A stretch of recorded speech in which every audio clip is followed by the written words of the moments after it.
role of blockchain in the mechanics of smart contract and streamline business operation. What is that?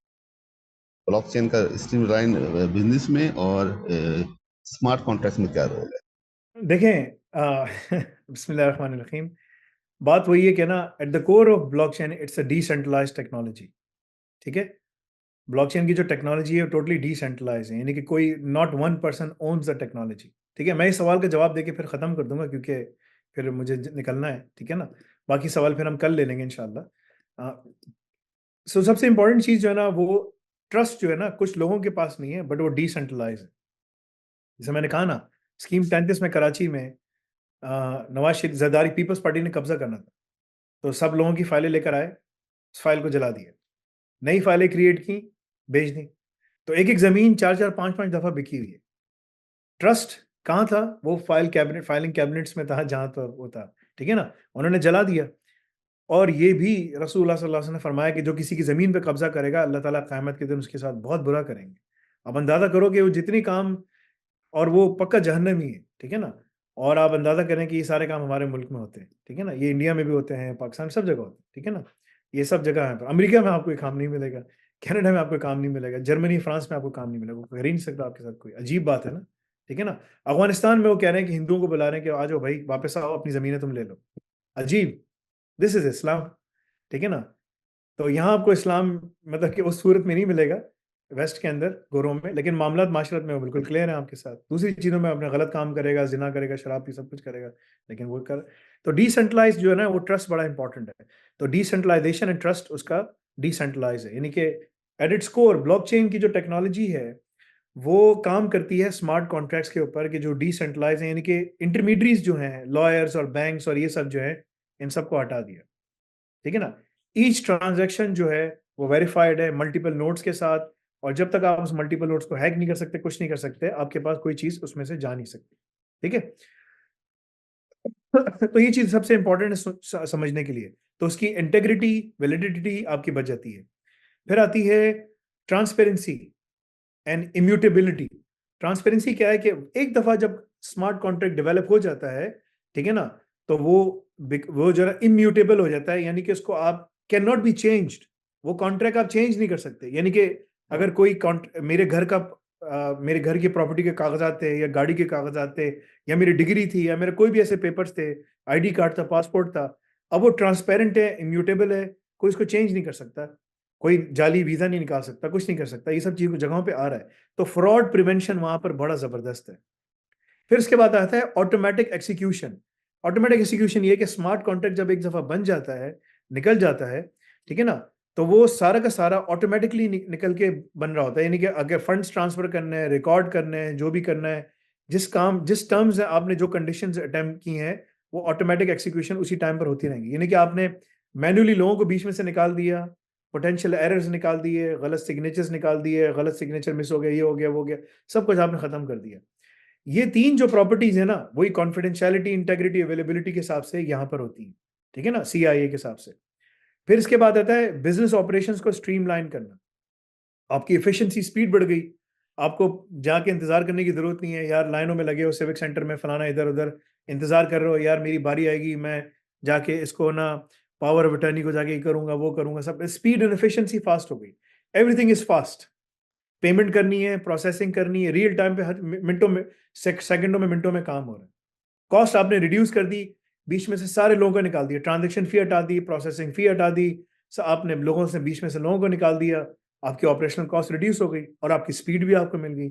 Security आपकी enhance हो गई, कोई आपके कागजात को, कोई आपके प्रोसेस को हिला नहीं सकता, कर नहीं सकता, क्योंकि क्रिप्टोग्राफिकली it is impossible. It is impossible कि कुछ किया जा सके। एक्सट्रीमली डिफिकल्ट है कि आप हिस्टोरिकल डेटा को भी ऑल्टर कर सकें। ठीक है ना, जैसे कुरान है ना, कुरान कुरान ब्लॉकचेन की एक जिंदा मिसाल है। 1400 साल से ऊपर हो गए हैं, कोई चेंज ही नहीं कर पाया, जाके कर लो। अब ये लोग एआई को इस्तेमाल करते हुए कोशिश कर रहे हैं, कि एआई को इस्तेमाल करते हुए कोशिश कर रहे हैं कि किसी तरीके से ये एक कुरान लिख सकें। जाओ कर लो, नहीं हो सकेगा। ठीक है ना, लार्ज लर्निंग मॉडल्स को ट्रेन कर रहे हैं। इंप्रूव ट्रेसेबिलिटी एंड अकाउंटेबिलिटी आ जाती है आपकी ना, आपका ट्रेसेबल है, आप लोगों अकाउंटेबिलिटी है। फिर इसके बाद इंटर ऑपरेबिलिटी एंड कोलैबोरेशन है। ठीक है ना, जैसे जैसे ब्लॉकचेन एडवांस होती चली आ रही, सीमलेस हर चीज कनेक्ट होती चली आ रही है, हर चीज आपकी इंप्रूव होती चली आ रही। ठीक है ना, तो इन तमाम चीज़ों को मद्देनजर रखते हुए आपकी कॉन्फिडेंशियलिटी, आपकी इंटेग्रिटी, आपकी availability, immutability, transparency, fraud detection, आपकी ऑपरेशनल कॉस्ट को रिड्यूस करना, ये तमाम चीज़ें जो है ना आपके लिए आसान हो जाती हैं। There are many other benefits, ठीक है? So these benefits help you tremendously. दुनिया में कौन सी ऐसी जगह नहीं है जहां पर इसकी जरूरत नहीं है। हर डिपार्टमेंट, हर बिजनेस, हर प्रोसेस, हर पेपर वर्क के लिए आपको ये चीज चाहिए। तो ब्लॉकचेन जो है ना, वो एक बड़ा रेवोल्यूशनरी टेक्नोलॉजी है। देखो, मुझे कोई ये टेक्नोलॉजी नई नहीं लगती। मैं तो हर चीज कुरान के हिसाब से देख रहा हूँ। देखो, डेटा साइंस है, डेटा साइंस, डेटा साइंस, लोग कह रहे हैं data science, data science, data lake, data lake. Quran में अल्लाह फरमा रहे हैं, the day that day is 50,000 years long. रसूल सल्लल्लाहु अलैहि वसल्लम ने जो फरमाया, और अल्हाक़्क़ा मल्हाक़्क़ा वमा अदराका मल्हाक़्क़ा, अल्लाह ताला उसको द डे के बारे में बताने हैं, बड़ा खतरनाक दिन है, तबाही वाला दिन है, ये है, वो है। उस दिन जो जो चीज़ें हैं, सबका डेटा खुला होगा। क्वालिटेटिव डेटा भी है, क्वांटिटेटिव डेटा भी है, गार्बेज इन गार्बेज आउट वाला डेटा भी है, ठीक है ना? अल्लाह ताला उस डेटा के ऊपर फैसले कर रहे होंगे। तो ये जो सारी चीज़ें हैं, for me this is not new, this is already there, it has been there. Allah manages everything. He is the biggest data scientist of the whole planet, of the whole universe, and what is beyond, and what we cannot see, ठीक है ना? Everything is in front of Allah subhanahu wa ta'ala, ठीक है ना? जो उसके angels हैं, they are the recorders, they are recording completely, sys logs बनी हुई हैं, सबकी logs बन रही हैं, सबकी logs जा रही हैं, ठीक है ना? So मुसलमानों के लिए ये समझना करना बहुत आसान है। These technologies are nothing new, ठीक है ना? They can all be driven, and you can see the reminiscence of these things within the Quran and the Hadith. This is how I read things, ठीक है ना? My reading is totally different. The tafsir I'm writing is totally different, ठीक है ना? And I'm correlating everything with the society, how we have to do these things, ठीक है ना? And it's a very cumbersome task, very long task, ठीक है?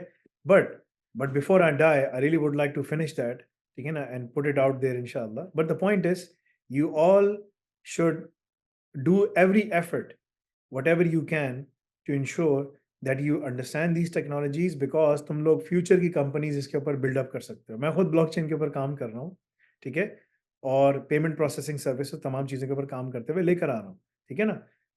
हर जगह, Pakistan, India, Bangladesh, Nepal, सब जगह तुम लोग, मिडल ईस्ट में, यूरोप में, ब्लॉकचेन के तुम छोटे-छोटे सॉल्यूशंस बनाकर बेचना शुरू कर सकते हो, and you can make millions out of it. And this is all हलाल मनी, ठीक है ना? Because you are trying to secure a process, ठीक है ना? So on and so forth. So think of it from that perspective, and then you will see the world very differently. But whatever you see it from the lens of Quran and Sunnah, ठीक है ना? दोनों ये जो चश्मे है ना, इसमें लिखो कुरान एंड सुन्ना, ठीक है? लिखो, फिर पहनो, and then see, then you will see world very differently.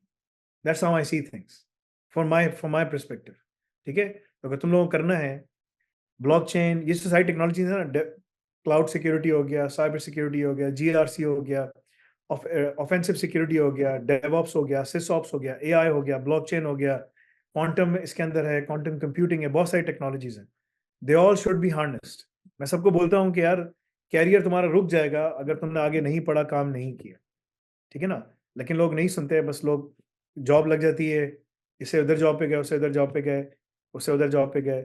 By the time I was, 30, I was 29, I was already a director, ठीक है ना? And by the age I was 30, I was already a senior director. And by the time I was 31, I was already a VP. And at the age of 32, I was already a C-level officer. And I was the youngest chap in the room, surrounded by old people, ठीक है? And that is how I've seen myself. But the point is that I was not the smartest man in the room. I was the most hardworking man in the room, because what I did was I kept on working hard, and even today I'm doing the same thing. ठीक है ना?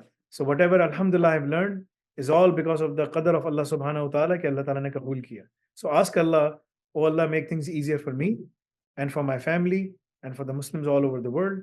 Give hidayah to everyone else, and for me as well, and give us success in this dunya and akhirah. This is what we should ask for.